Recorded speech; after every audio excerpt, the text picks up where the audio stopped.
fast, where truth moves faster than a Holstein calf. No waiting on some pretty page. We're charting new ground in the digital age. From genomic codes to roll-wide facts, we cut through the noise, no holding back. Not your daddy's dairy news tonight. We're sparking debates with every insight. The ring's not where the real fight's at. It's in the data, in the channel chat. From pasture to processor to your morning cup, we're raising the stakes. Try and get ahead of herd. Yeah! Where the future's more than just a word. Ahead of herd. Come on!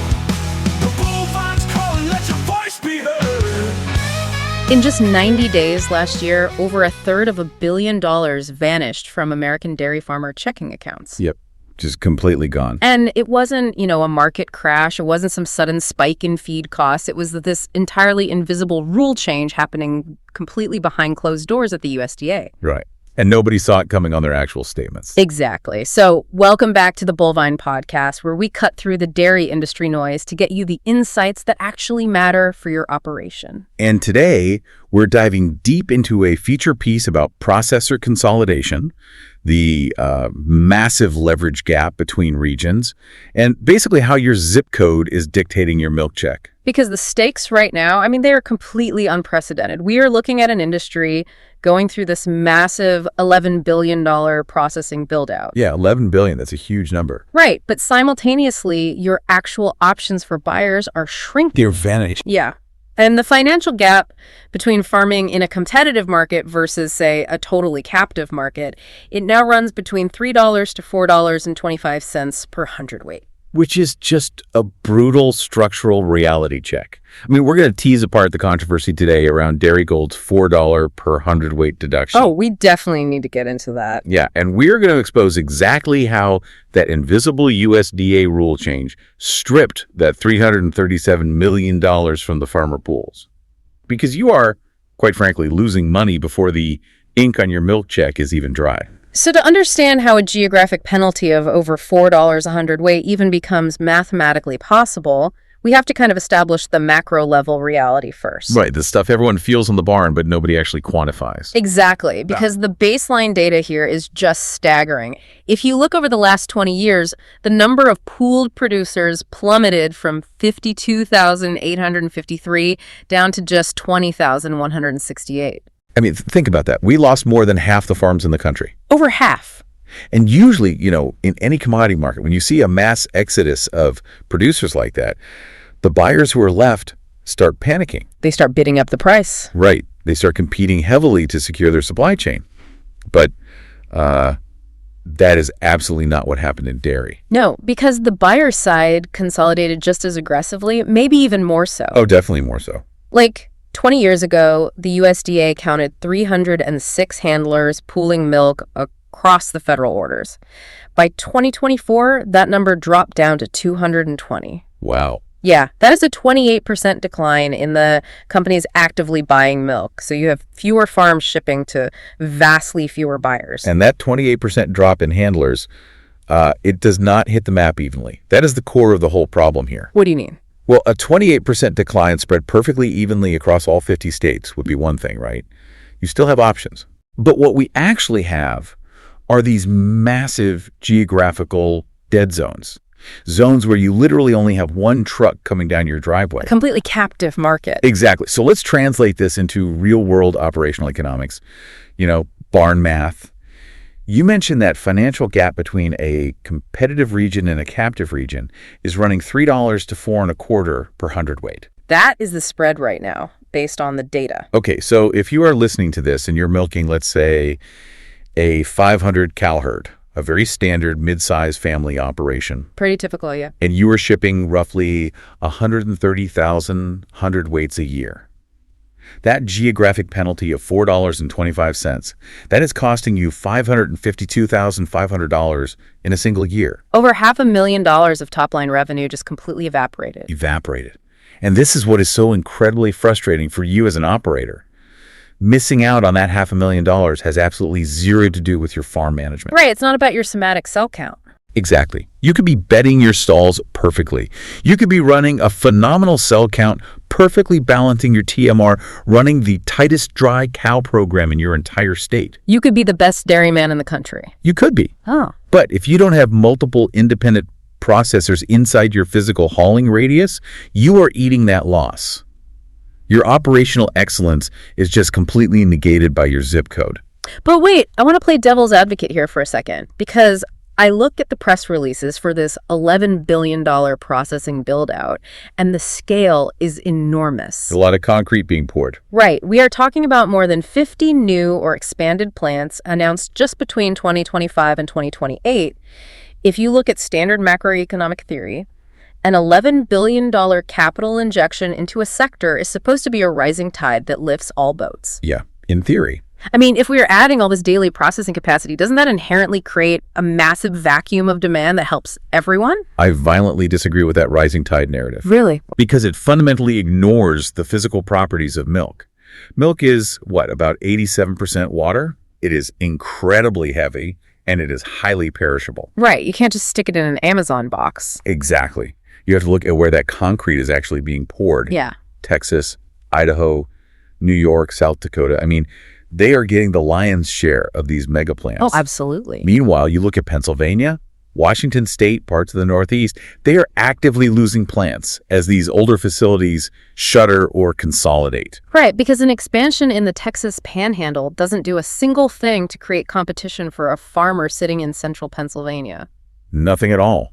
The capital investment on some corporate press release means absolutely nothing if that new plant isn't inside your 150-mile hauling radius. Because the freight costs would just eat you alive. Right. You cannot afford to put fluid milk on a tanker and ship it 600 miles across the country.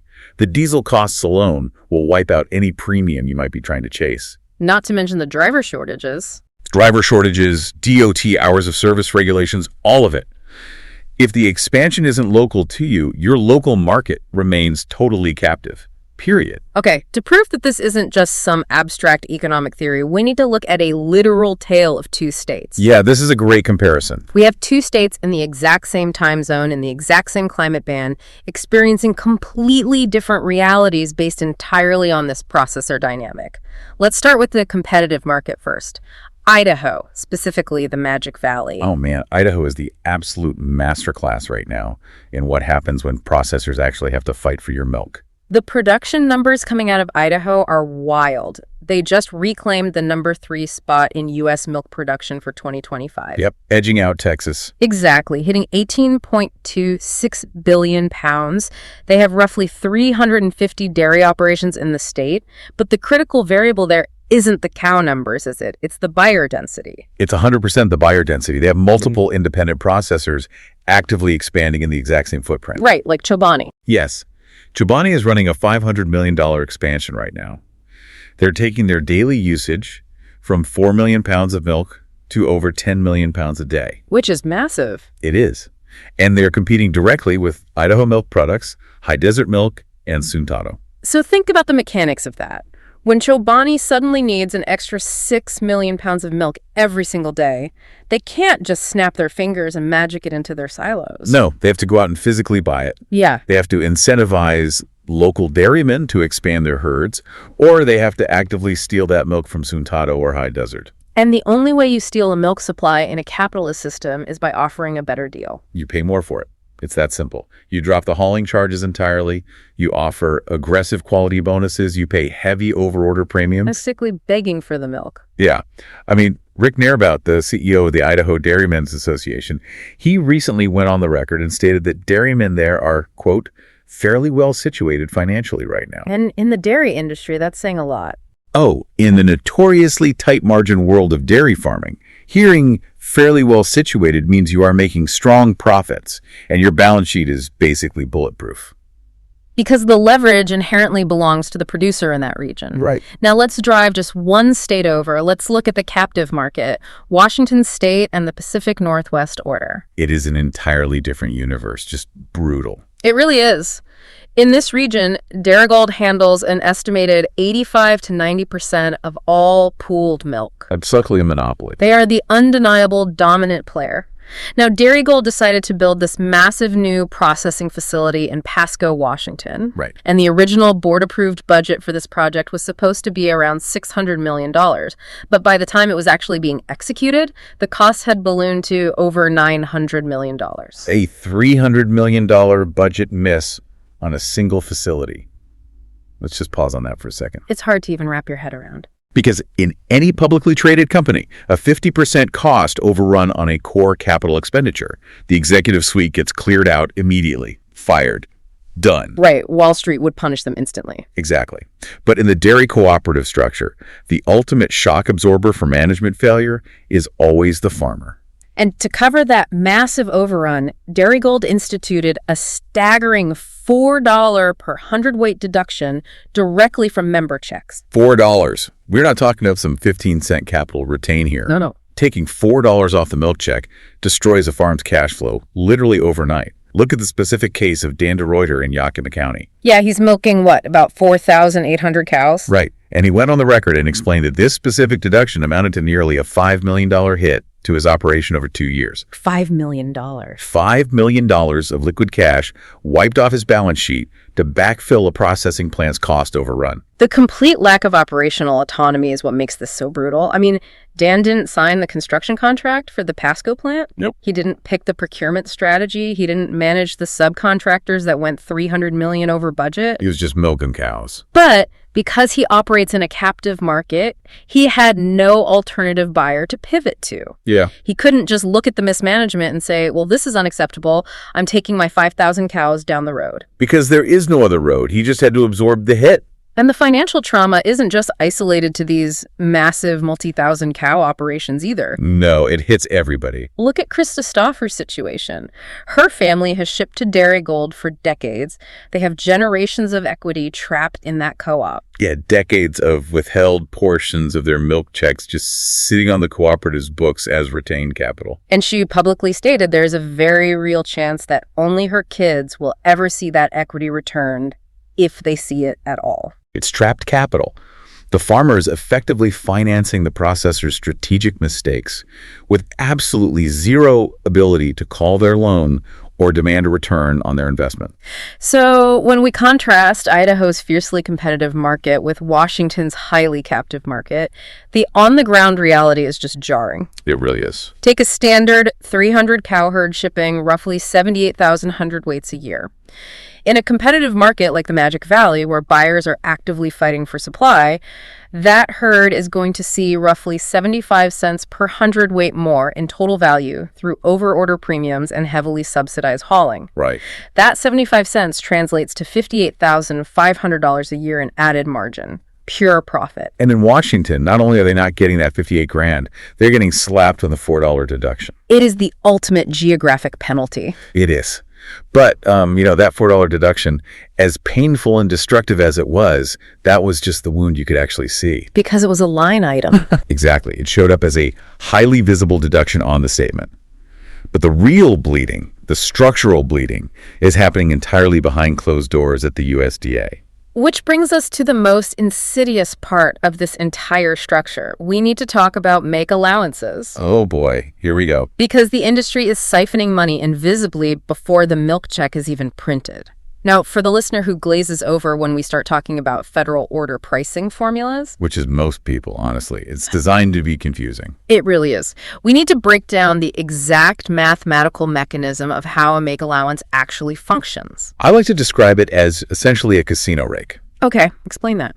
If you think about the wholesale commodity price of cheese or butter as the total pot of money sitting on the table, the USDA allows the processor to take their cut off the top before the farmers even get to see the chips. Right. The make allowance is basically the USDA saying to the processors, look, we know it costs you money for labor, energy, and packaging to turn raw liquid milk into a block of cheddar. So we are going to guarantee you a specific operating margin to cover those manufacturing costs. So the USDA conducts the National Dairy Products Sales Report, the NDPSR, to find the average wholesale price of those finished goods, right? Yeah. Then they chop the make allowance right off that wholesale price. That money is handed directly to the processor to guarantee their margin. Before anyone else gets paid. Exactly. Whatever pennies are left over after the processor gets paid, that is what gets run through those complex federal formulas to determine the value of the farmer's butterfat and protein. Exactly.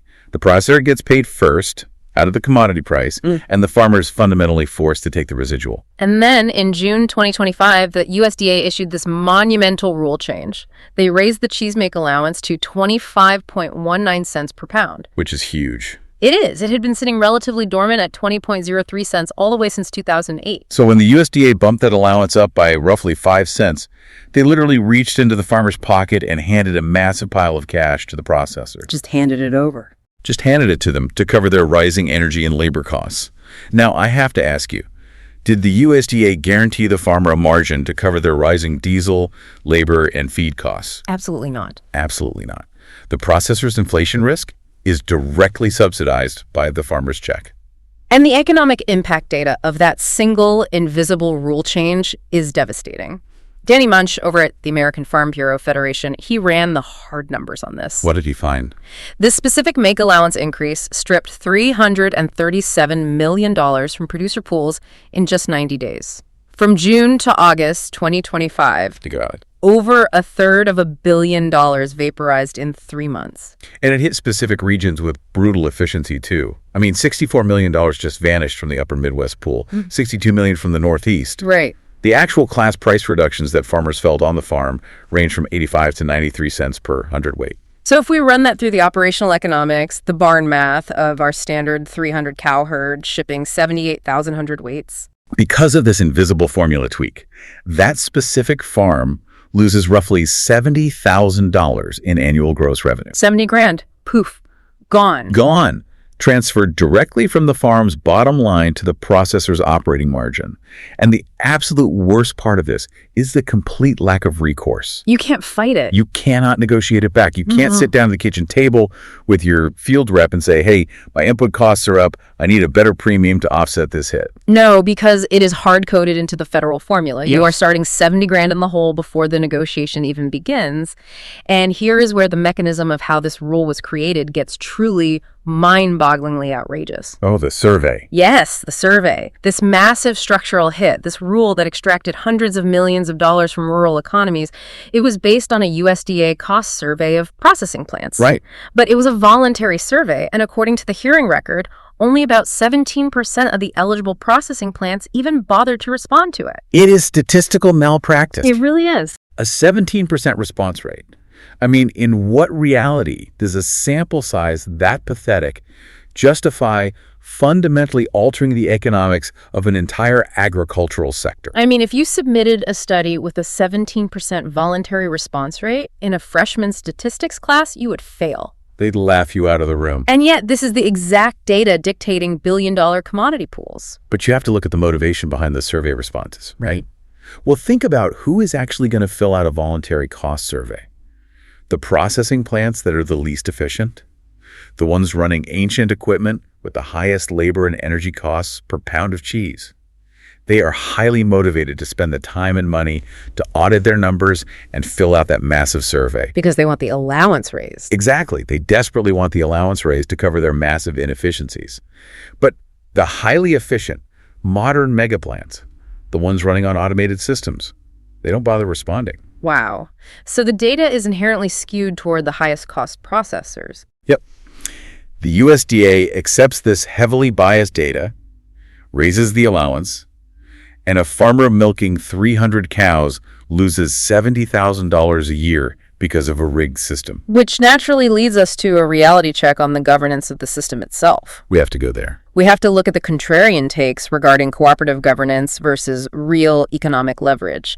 Because the immediate defense you always hear from the industry, especially when a cooperative is involved in these massive deductions or capital retains. Oh, I know exactly what you're going to say. It's the classic line, the farmers own the co-op, they are in control. Right. But if farmers truly own and control these entities, how do cost overruns and invisible deductions keep destroying their equity? We really need to deconstruct this myth of farmer control. Farmer-owned is honestly the most effective piece of marketing the dairy industry ever invented. You really think so? Oh, absolutely. But at the scale of these modern mega co-ops, it is largely an illusion. Look, the cooperative model was originally designed under the Capper-Volstead Act for local farmers to pool their milk to buy a single cheese vat and negotiate with the local grocer. Right. Grassroots leverage. Exactly. Yeah. It was not built to manage 9-figure, highly complex commercial construction risks or international ingredient export portfolios. Let's look at the mechanics of the Darigold Pasco project again to see how this illusion operates in real life. Okay. When the intense heat came down on the cooperative management for that $300 million overrun, their primary defense was, quote, the farmer owners voted for the Pasco project in 2021. And technically on paper, that is true. Right. The board of directors voted for it. But the members did not vote on the specific commercial mechanisms. Exactly. They didn't vote on whether to use a cost-plus contract versus a guaranteed maximum price construction contract. And they certainly didn't vote on a clause dictating that farmers would absorb 100% of the overruns if the executive team blew the budget. Because voting to build a plant in concept is one entirely different thing than handing management a blank check. Handing them a blank check with no cap on cost overruns is just financial suicide. But the cooperative structure creates this massive asymmetry of information. How so? Well, think about the management suite. The executives making millions in salary and bonuses. They understand the real risks. They understand the nuances of commercial contract structures. They do this every day. Right. But the farmer board, they are flying in once a month, exhausted from running their own dairies. They get handed these highly polished PowerPoint presentations with super rosy financial projections, and they're essentially asked to rubber stamp the executive vision. The legal history of these mega co-ops is also incredibly telling when things go wrong. We have to look impartially at the track record of Dairy Farmers of America, DFA, which is obviously the largest cooperative in the country. Right. Based strictly on the public legal filings, DFA has settled major antitrust lawsuits in 3 different federal order regions, totaling over $186 million just since 2013. That's a lot of money. We are talking about a $50 million settlement in the Northeast, $140 million in the Southeast, and $34.4 million in the Southwest. Now, it is crucial that we state clearly here that DFA has steadfastly denied any liability or wrongdoing in all of these cases. Sure. Their public position is that settling complex antitrust litigation is just standard corporate practice to avoid the endless distraction and expense of going to trial, and they mounted a vigorous defense without ever admitting fault. Right. And look, that is the standard corporate legal defense. I understand how risk management works in corporate law. Yeah. But let's look at this through the lens of operational economics. What does it mean for the barn math? Somebody still had to physically write a $186 million check to settle those lawsuits. Okay. And where does a dairy cooperative source $186 million in liquid capital? It does not just fall out of the sky. No, it comes directly from the milk check. It comes through squeezed margins, elevated hauling rates, and holding on to farmer equity for longer and longer cycles.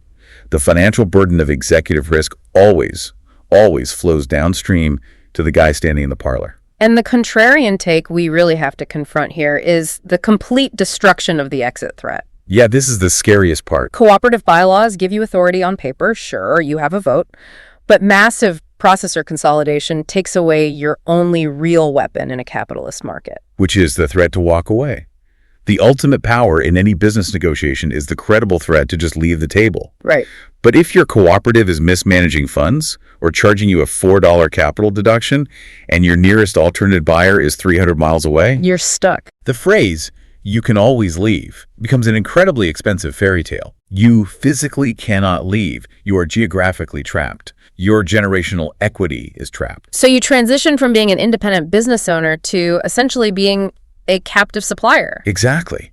You are just funding a corporate entity over which you have absolutely no functional control.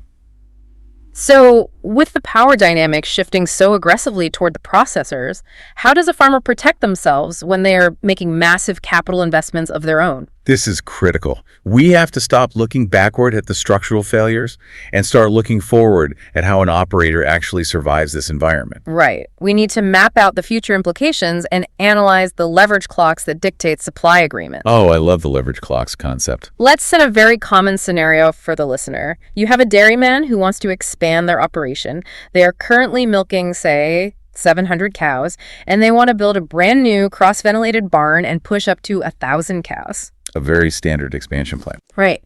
That expansion means they're going to bring roughly 18 million pounds of new uncontracted milk onto the market annually. Now, processors desperately want this volume. They need it. But the leverage in this negotiation is entirely dependent on timing. There are two very distinct clocks ticking loudly in the background. And if you do not hear these clocks, you're going to get absolutely slaughtered at the negotiating table. The first is the plant utilization clock. Yeah. Walk me through the mechanics of how this leverage shifts as these massive new plants come online. Okay, let's look at the actual expansions happening right now in the industry, like Leprino's massive new facility in Lubbock, Texas, or Hilmar's new plant in Dodge City. Right. When they are pouring the foundation and installing the vats, they are desperate for milk. They need to secure massive base loads of supply just to justify that immense capital expense to their own shareholders. They need guarantees. Exactly, that window of desperation. That is when the farmer holds the leverage. But CoBank just put out this really stark warning on this exact dynamic. They said that as these new plants in the southern plains fill up to about 85% of their processing capacity, which they forecast will happen around 2027, the competition drastically cools off. Because they have what they need. Right. Once a plant hits that 85% utilization threshold, their base load is secure. They are no longer desperate. And the moment they aren't desperate, the farmer's leverage dies instantly. So the first herd to sign the supply agreement dictates the terms, and the last herd to sign gets completely squeezed. Always. If you are the operator holding out, thinking, the premium will just keep going up as the plant gets closer to opening, you are playing a really high-stakes game of musical chairs. And when the music stops? When the music stops and that plant hits capacity, you are left holding 18 million pounds of new milk with absolutely no premium, zero hauling subsidies, and likely facing incredibly harsh base excess penalties just to get the truck down your driveway. Which leads us directly to the second clock.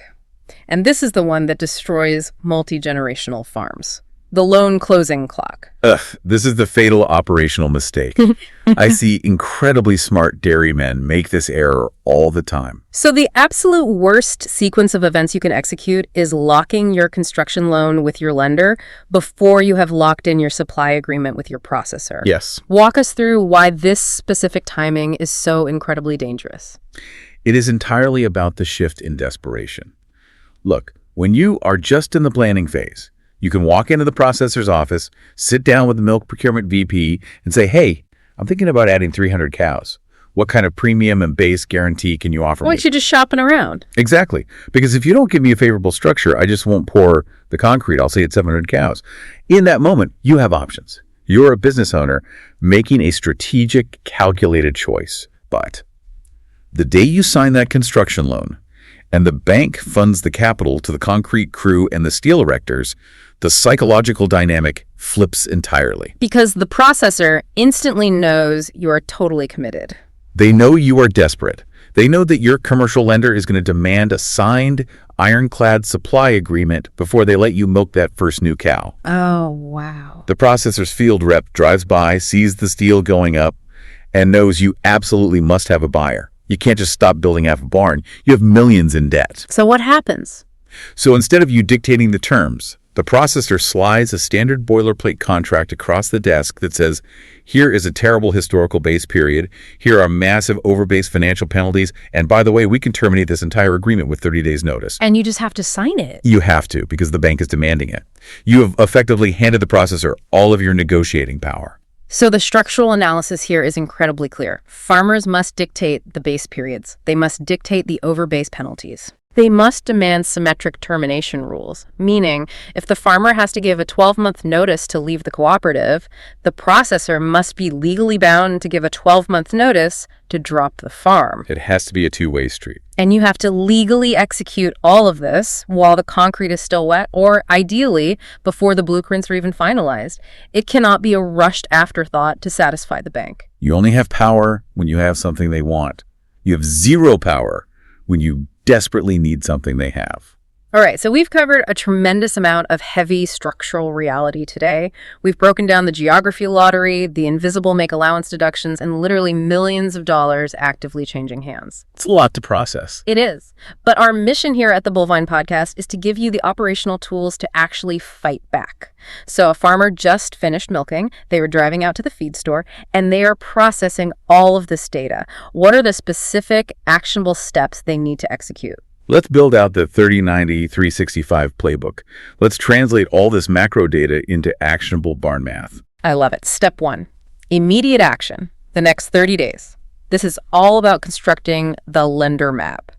What is the specific assignment for the operator here? Okay, set aside one afternoon this week.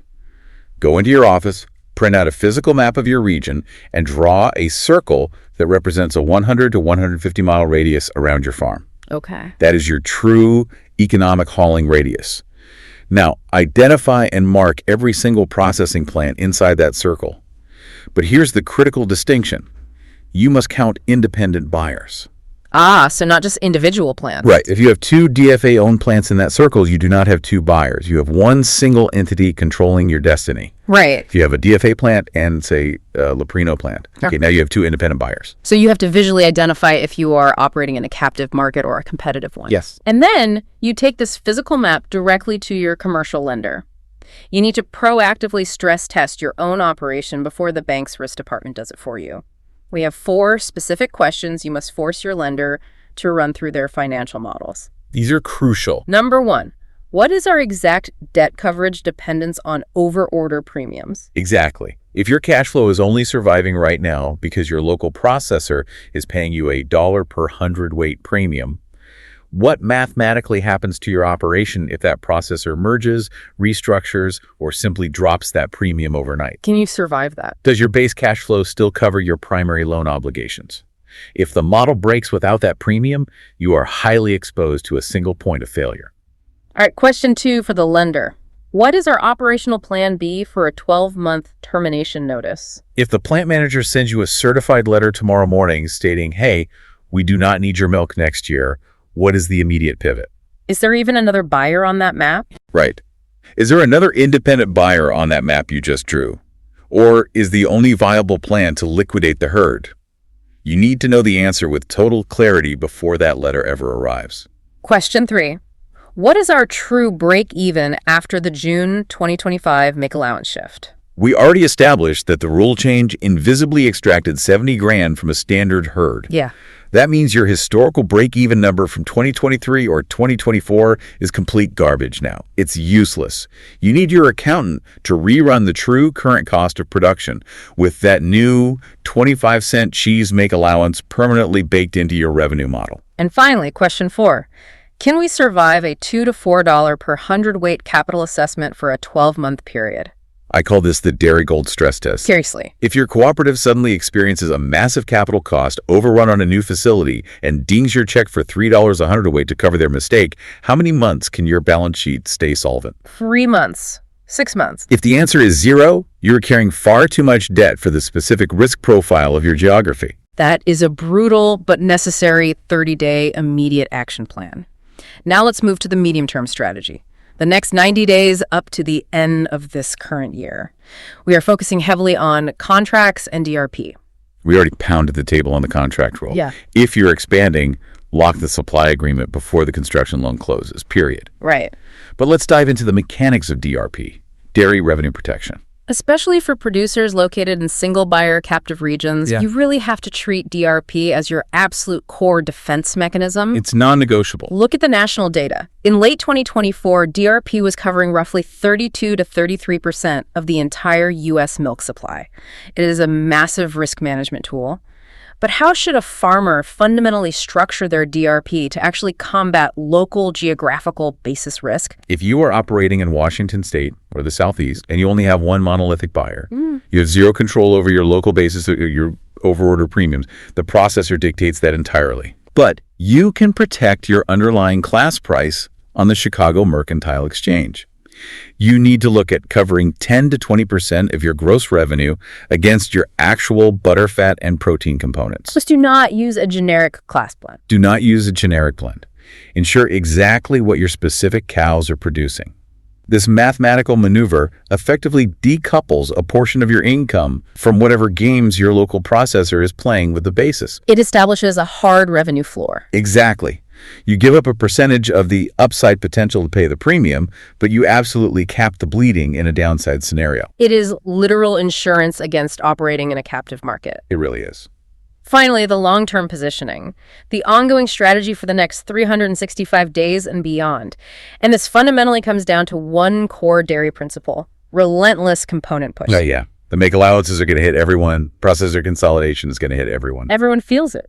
But the operators who are consistently shipping milk above 4.2% butterfat and 3.3% protein, they were the ones actually clawing back the economic power. The economic modeling shows that herds consistently hitting those elite component levels are capturing 50 cents to $1.50 per hundredweight in pure premiums that completely bypass that federal make-allowance drag. Because you have to look at the processor's margin, right? Yeah. A cheese plant makes significantly more money, runs way more efficiently, and lowers their per unit overhead if they can yield more actual cheese out of the exact same vat of liquid milk. Right. It's just efficiency for them. So they will pay heavily for high components, even in a highly captive market, because it directly improves their own margin. The breeding decisions you make today, the precision of your feed rationing, the specific genetics you select, that is how you biologically fight back against a structurally stacked deck. And when you are modeling your 3 to 5 year operational plan, you just have to be brutally realistic. Model your business plan projecting $18 to $21 per hundredweight with absolutely zero overorder premiums. Zero. Assume the absolute worst-case basis scenario for your region. If your business model does not mathematically pencil out without relying on healthy local premiums, your plan is broken. You cannot budget a multi-million-dollar business based on hope, and you absolutely cannot budget based on the assumed goodwill of a monopoly processor. You budget on the raw, unyielding fundamentals. We've laid out the data, the harsh reality of the geography lottery, and the specific survival playbook. But before we wrap up, I want to leave you with one final, very uncomfortable question to chew on as you finish up in the barn today. Give it to them. Think deeply about your retained cooperative equity. You see it listed on your quarterly statements, your lender counts it towards your overall net worth, and you assume it is your money. But ask yourself, is it actually an accessible asset on your balance sheet, or has it quietly evolved into a hostage fee that is actively preventing you from seeking a competitive market? Well, that's going to keep some folks up tonight. But listen, this has been another Bullvine podcast from the Bullvine Podcast. For more straight-talking industry analysis, head to www.thebullvine.com. Subscribe wherever you get podcasts. We're out with new deep dives every day, and upcoming topics will feature the full 8-region power map and our clause-by-clause contract playbook.